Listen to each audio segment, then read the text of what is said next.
হে everyone, আসসালামু আলাইকুম। কি অবস্থা সবার? Data structure and algorithm intensive কোর্সে আপনাকে স্বাগতম। এই কোর্সে আমরা বিভিন্ন গুরুত্বপূর্ণ ডেটা স্ট্রাকচার এবং অ্যালগোরিদম নিয়ে ইন ডেপথ আলোচনা করব। শুধু তাই নয়, বিভিন্ন টেক জায়ান্টে আসা ইন্টারভিউ কোশ্চেনগুলো সলভ করার চেষ্টা করব, একদম হাতে ধরে ধরে, একদম সবকিছু বুঝে বুঝে সলভ করার চেষ্টা করব। ওকে, সো একটু এক নজরে দেখে নিই এই কোর্স থেকে আমরা কি কি ডেটা স্ট্রাকচার এবং কি কি অ্যালগোরিদম শিখব। আর হ্যাঁ, এই কোর্সটাকে আমরা দুইটা পার্টে ভাগ করেছি। At first data structure part এবং সেকেন্ড পার্টটা হলো অ্যালগোরিদম, এবং থার্ডে আমরা প্রবলেম সলভিংগুলো রেখেছি।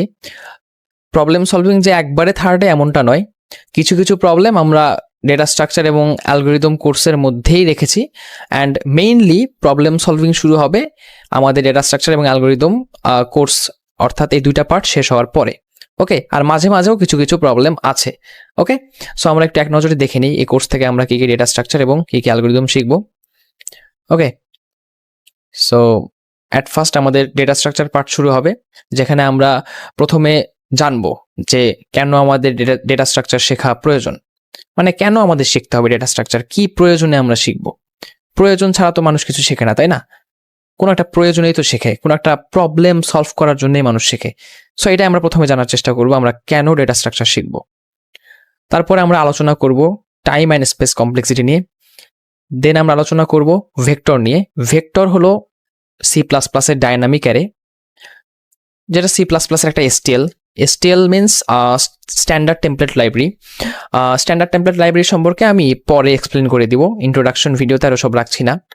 তারপর আমরা আলোচনা করব প্রিফিক্স সাম নিয়ে। তারপর আমরা আলোচনা করব বাইনারি সার্চ নিয়ে। আর হ্যাঁ, আরেকটা কথা বলে রাখি, বাইনারি সার্চ হলো একটা অ্যালগোরিদম যেটা আমরা ডেটা স্ট্রাকচার পার্টেই রেখেছি।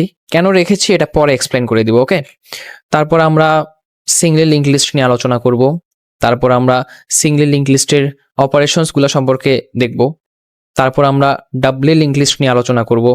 তারপর আমরা লিঙ্ক লিস্টের যে এসটিএলটা আছে, অর্থাৎ স্ট্যান্ডার্ড টেমপ্লেট লাইব্রেরি, সেটা আমরা শিখব। তারপর আমরা আলোচনা করব লিস্ট ইটারেশন নিয়ে। তারপর আমরা স্ট্যাক ইমপ্লিমেন্ট করব। ওকে, তারপরে আমরা স্ট্যাকের যে এসটিএলটা আছে এটা শিখব। তারপর আমরা তারপর আমরা কিউ ইমপ্লিমেন্টেশন করব। তারপর আমরা কিউ এর যে এসটিএলটা আছে সেটা শিখব। তারপরে আমরা আলোচনা করব বাইনারি ট্রি নিয়ে। ওকে, তারপরে আমরা বাইনারি ট্রি এর কিছু অপারেশনস দেখব। তারপর আমরা বাইনারি সার্চ ট্রি নিয়ে আলোচনা করব, এবং মাঝে মাঝে প্রবলেম সলভিং থাকবে যেগুলো আমি প্রেজেন্টেশনে আর কি ইনক্লুড করিনি। তারপরে আমরা হিপ নিয়ে আলোচনা করব। তারপরে আমরা প্রায়োরিটি কিউ নিয়ে আলোচনা করব। তারপরে আমরা ম্যাপ নিয়ে আলোচনা করব, মূলত এসটিএলটা নিয়ে। তারপরে আমরা সেট নিয়ে আলোচনা করব, এটাও এসটিএলটা আলোচনা করব। তারপর আমরা রিকারশন নিয়ে আলোচনা করব।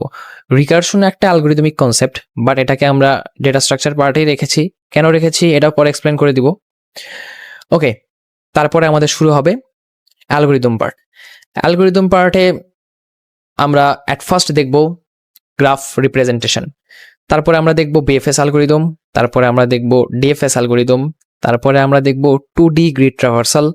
তারপরে আমরা বিএফএস ইউজ করে বিভিন্ন প্রবলেম সলভ করব। তারপরে আমরা ডিএফএস ইউজ করে কিছু প্রবলেম সলভ করব। তারপরে আমরা সাইকেল ডিটেকশন দেখব। তারপরে আমরা ডায়াস্ট্রা অ্যালগরিদম দেখব। তারপরে আমরা বেলম্যান ফর্ড অ্যালগরিদম দেখব। তারপরে আমরা ফ্লয়েড ওয়ার্শাল অ্যালগরিদম দেখব। তারপরে আমরা প্রবলেম সলভ করব গ্রাফ রিলেটেড কিছু। তারপরে আমরা ডিসজয়েন্ট সেট ইউনিয়ন দেখব, অর্থাৎ ডিএসইউ। তারপরে আমরা সাইকেল ডিটেক্ট করব ডিএসইউ দিয়ে। তারপরে আমরা ফিবোনাক্কি সিরিজ দেখব। তারপরে আমরা ফ্যাক্টোরিয়াল সম্পর্কে আলোচনা করব। তারপরে আমরা অত্যন্ত গুরুত্বপূর্ণ একটি কনসেপ্ট ডাইনামিক প্রোগ্রামিং নিয়ে আলোচনা করব। তারপরে আমরা 01 ন্যাপস্যাক দেখব। তারপরে আমরা আনবাউন্ডেড ন্যাপস্যাক দেখব। তারপরে আমরা মার্জ সর্ট নিয়ে আলোচনা করব। তারপরে আমরা এলসিএস নিয়ে আলোচনা করব। দেন এমএসটি নিয়ে আলোচনা করব।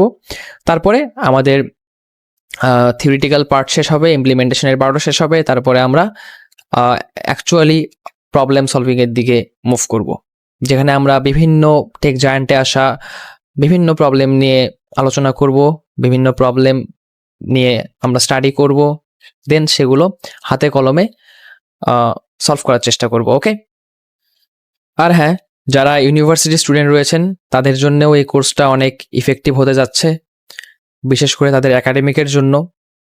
ইনশাল্লাহ তারাও অনেক উপকৃত হবে। আরেকটা কথা বলতে চাই, যেহেতু এই পুরো কোর্স জুড়ে আমরা ডিএস এর থিওরিগুলো ইমপ্লিমেন্ট করব C++ ল্যাঙ্গুয়েজ ইউজ করে, তাই আপনি যদি আমাদের সাথে এই কোর্সটা পুরোপুরিভাবে কন্টিনিউ করতে চান, আপনাকে মাস্ট বি C++ জানতে হবে। এখন পুরোপুরি কথাটা কেন বললাম, কারণ ডিএসএ কিন্তু কোনো প্রকার কোনো ল্যাঙ্গুয়েজের উপরে নির্ভর করে না। ডিএসএ ল্যাঙ্গুয়েজ স্পেসিফিক কোনো টার্ম নয়।